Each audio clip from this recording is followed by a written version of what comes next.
श्री स्वामी समर्थ. तर आज होता गुरुवार, त्यासाठी मी इथं अंघोळ वगैरे माझे सगळं उरकलं होतं आणि मी साडी वेअर केली होती आणि बघू शकता. आणि हा वेअर केलेला ब्लाऊज पण फिनिशिंग मस्त आलेली आहे. त्यानंतर मी इथं हळदीचं लेपन तयार करून घेतलं आणि असं लेपन उंबरट्यावर केलं आणि त्यानंतर मी इथं छोटीशी रांगोळी काढून घेतली लक्ष्मीच्या पावलांची. मस्त वाटतं रांगोळी काढल्यावर, घरात प्रसन्न वाटतं. आणि मी ह्याच्यानंतर देवपूजा वगैरे करून घेतली. देवपूजा झाल्यानंतर म्हटलं आता वाजलेत 12, तर मी इथं काय स्वामींचा जप केला नाही. 12 ते 12:30 नाही करू शकत, त्यासाठी मी म्हटलं तेवढाच वेळ आपल्याला आहे आणि हे पण जेवणाला येतील म्हणून मी इथं कुकर वगैरे लावून घेतला डाळ भाताचंच.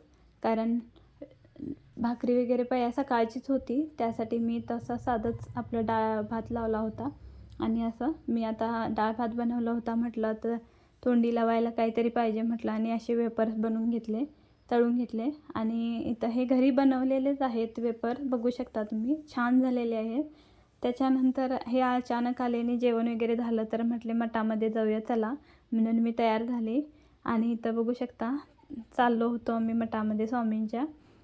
तर इतका रोड शांत वातावरण होतं पुण्यामध्ये, कारण अजितदादांच्या निधनामुळे 2 दिवस पुण्यामध्ये बंद होतं. त्यासाठी मी इथं आले होते, मठामध्ये पोचले होते जवळपास. त्यासाठी मी इथं बघू शकता तुम्ही बाहेर बसलेले, असं काहीतरी घंटण वगैरे छान होतं. आणि इथं नवीन गाड्या आणलेल्या, इथं पूजा करूनच नंतर घरी जातात. आणि मी इथं सद्गुरू स्वामी शंकर मठामध्ये पोचली होती. बघू शकता इथं गर्दी होती भरपूर. आतमधला काही व्हिडिओ मला काढायला भेटला नाही. त्यानंतर दर्शन झाल्यावर असा काही आम्हाला प्रसाद भेटला शिऱ्याचा. तर इथं बघू शकता भरपूर मंडळी होती. तर बघू शकता किती लोक आहेत. त्यानंतर माझं दर्शन झालं आणि प्रसाद वगैरे घेऊन मी परत आली घरी. तर बघू शकता कात्रजजवळ डेअरीपाशी आले होते आम्ही. परत काही इथला व्हिडिओ काढला नाही, कारण गाडीवरून 2 मुलांना घेऊन व्हिडिओ काढायचं म्हणजे होत नाही. त्यानंतर चौकात आल्यानंतर आपल्या इथं गणपतीचं मंदिर होतं, त्यासाठी मी इथं पण दर्शन घेतलं असं. आणि इथं पण गर्दी नव्हती, कारण शांतच वातावरण होतं पुण्यामध्ये. तर त्यानंतर आली घरी आणि थोडा वेळ झोपली होती. त्यानंतर मुलाने भूक लागली म्हटली म्हणून अशी कोबीची आणि कांद्याची भजी करून दिली त्यांना. आणि त्यानंतर मी इथं चटणी बनवली, कांदा चिरून घेतला, तिखट मीठ घातलं आणि गरम तेल घातलं याच्यामध्ये आणि अशी चटणी बनवली. आणि इथं बघू शकता तुम्ही भजी पण किती छान झालेली होती. एकदा नक्की ट्राय करून बघा. आणि अशी चहासोबत सर्व केली मी. तर बघू शकता तुम्ही, तर मी इथं खात होती आणि मुलं माझ्याकडे बघत होती. व्हिडिओत यायचं होतं पण त्यांचं काय आवरलं नव्हतं, म्हटलं असू दे आता. त्यानंतर मी इथं ब्लाऊज शिवायला घेतला 7 नंतरच, कारण मला अगोदर टायमिंगच भेटला नव्हता.